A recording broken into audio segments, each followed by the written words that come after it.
ଶିଶୁ ଦିବସରେ ଧୁମ୍ ମଚାଇଲା ଝାଙ୍କରପାଲିର Gyanjyoti public school.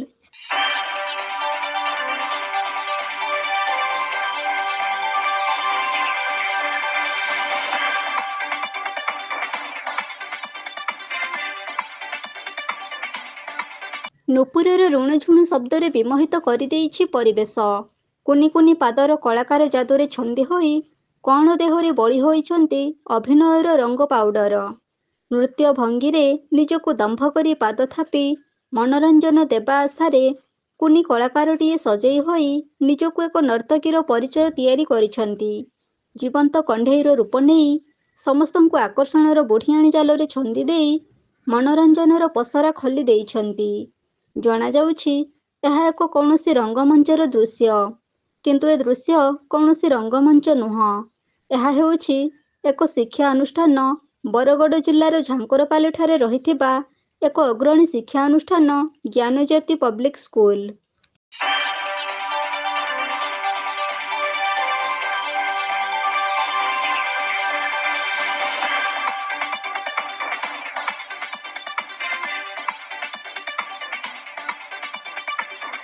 Managing director Madhurika ପ୍ରଧାନଙ୍କ ଦ୍ୱାରା ଏହି ଝାଙ୍କରପାଲିର ଜ୍ଞାନଜ୍ୟୋତି ପବ୍ଲିକ୍ ସ୍କୁଲ ଏ ଅଞ୍ଚଳର ଏକ ଜଣାଶୁଣା ଶିକ୍ଷା ଅନୁଷ୍ଠାନ।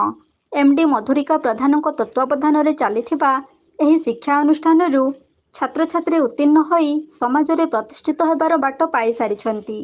ସେହି ସ୍କୁଲରେ ପବିତ୍ର ଶିଶୁ ଦିବସ ଏକ ଭିନ୍ନ ଏବଂ ନିଆରା ଢଙ୍ଗରେ ପାଳନ କରି ଏକ ସ୍ୱତନ୍ତ୍ର ପରିଚୟ ସୃଷ୍ଟି କରିଛନ୍ତି। ଅନେକ ଅନୁଷ୍ଠାନରେ ଶିଶୁ ଦିବସ ପାଳନ କରାଯାଇଥିଲେ ମଧ୍ୟ ଜ୍ଞାନଜ୍ୟୋତି ପବ୍ଲିକ୍ ସ୍କୁଲର ଶିଶୁ ଦିବସ ପାଳନ ଖୁବ୍ ଉଚ୍ଚକୋଟୀର ଏବଂ ଉତ୍ସାହ ସହକାରେ ପାଳନ କରାଯାଇଥିଲା। ସ୍କୁଲର କୁନି କୁନି ପିଲାମାନଙ୍କୁ ଆକର୍ଷଣୀୟ ବେଶଭୂଷାରେ ସଜେଇ ହୋଇ ନୃତ୍ୟର ତାଳେ ତାଳେ ଶିଶୁ ଦିବସକୁ ପାଳନ କରିଥିଲେ।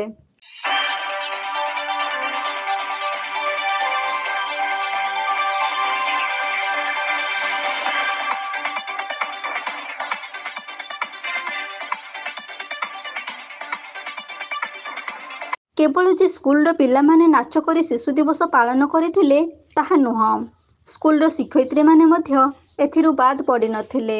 ଶିକ୍ଷୟିତ୍ରୀମାନେ ମଧ୍ୟ ସୁମଧୁର ଗୀତର ସ୍ୱରରେ ତାଳ ଦେଇ ନାଚରେ ଧୁମ୍ ମଚାଇଥିଲେ।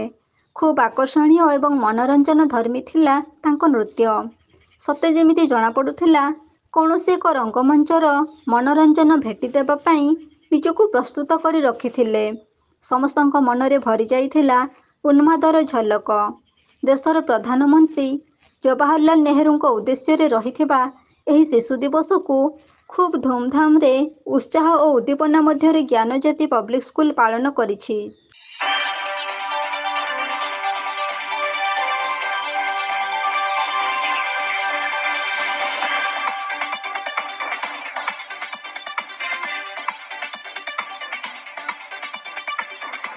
ଜ୍ଞାନଜ୍ୟୋତି ପବ୍ଲିକ୍ ସ୍କୁଲର ମ୍ୟାନେଜିଂ ଡାଇରେକ୍ଟର ମଧୁରିକା ପ୍ରଧାନଙ୍କ ଦ୍ୱାରା ଆୟୋଜିତ ହୋଇଥିବା ପବିତ୍ର ଶିଶୁ ଦିବସ ଉତ୍ସବ ଏବର୍ଷ ସ୍କୁଲ ପ୍ରାଙ୍ଗଣରେ ଧୁମ୍ ମଚାଇଥିଲା।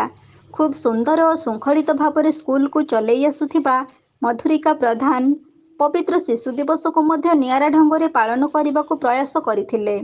ଜବାହରଲାଲଙ୍କ ଫଟୋଚିତ୍ରରେ ପୁଷ୍ପମାଲ୍ୟ ଅର୍ପଣ କରି ଧୂପଦୀପ ସହିତ ପୂଜା କରାଯାଇଥିଲା। ନେହେରୁଙ୍କ ଜୀବନୀ ବିଷୟରେ ଛାତ୍ରଛାତ୍ରୀଙ୍କୁ ଅବଗତ କରାଇ ଏକ ଖୁସିର ମାହୋଲ ତିଆରି କରିଥିଲେ। ତାପରେ ମନୋରଞ୍ଜନର ଏକ ନିଆରା ଝଲକରେ ଛାତ୍ରଛାତ୍ରୀଙ୍କ ସହିତ ଶିକ୍ଷୟିତ୍ରୀମାନେ ମଧ୍ୟ ଧୁମ୍ ମଚାଇଥିଲେ।